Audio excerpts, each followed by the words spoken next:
Bienvenue au Starter du jour pour bien démarrer sa journée. Aujourd'hui, tais-toi ou encourage-moi.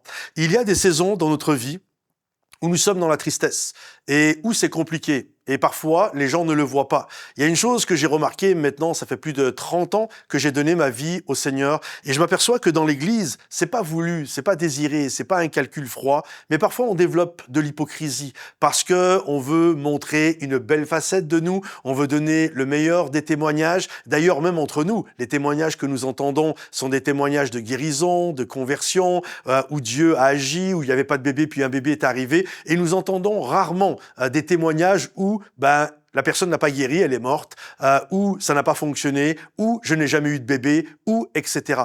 Et donc, on développe ça, où entre nous, on essaye toujours de montrer un beau visage, comme si tout allait bien. Mais parfois, il y a cette réalité, ça va pas. Ça va pas, je suis à l'automne, je suis en hiver, et c'est compliqué. Et là, lorsque on vit une saison comme ça, j'ai remarqué, heureusement pas tout le monde, et on en a de plus en plus conscience, mais parfois, il y a des chrétiens qui viennent vous voir alors que toi, tu es en hiver, tu vois. Toi, t'arrives pas à avoir un bébé. Puis là, eux, ils arrivent à avoir le bébé. Toi, t'arrives pas à guérir.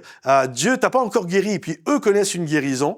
Et plutôt que de venir t'encourager, simplement en te disant, je me tiens à tes côtés, je prie pour toi, je comprends ce que tu vis, il y a toujours des chrétiens, je sais pas pourquoi, ils veulent, je sais pas, ils jouent au super spirituel, où ils viennent et ils sont là en train de te dire, oh, mais tu as juste à avoir la foi, déclare-le et ça va arriver. Vous savez, toutes sortes de trucs comme ça, parce que, comme si juste de le dire, ça allait fonctionner. Et on te sort toutes sortes de formules magiques comme ça. Et alors que toi, t'es au fond du trou.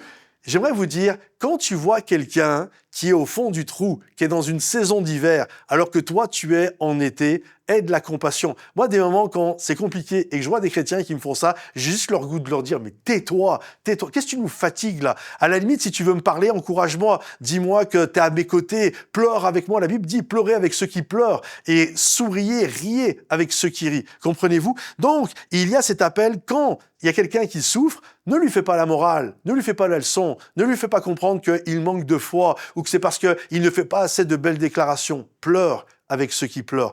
Tais-toi ou encourage, mais ne donne pas la leçon parce que toi, en ce moment, tu vis quelque chose de beau. Bravo si tu vis quelque chose de beau, on est heureux, c'est juste extraordinaire. Dieu est bon, mais la vie est faite de saisons et peut-être aujourd'hui c'est bien et demain ça sera peut-être moins bien. Et aujourd'hui c'est moins bien et peut-être demain ça sera mieux. Mais que nous apprenions à nous aimer, nous apprécier, à pleurer avec ceux qui pleurent et à rire avec ceux qui rient. Donc vraiment qu'on ait un corps compatissant. Que Dieu vous bénisse, que Dieu vous encourage. Si ce message vous a béni, pensez à le liker, le partager et le commenter. À bientôt les amis. Bye bye.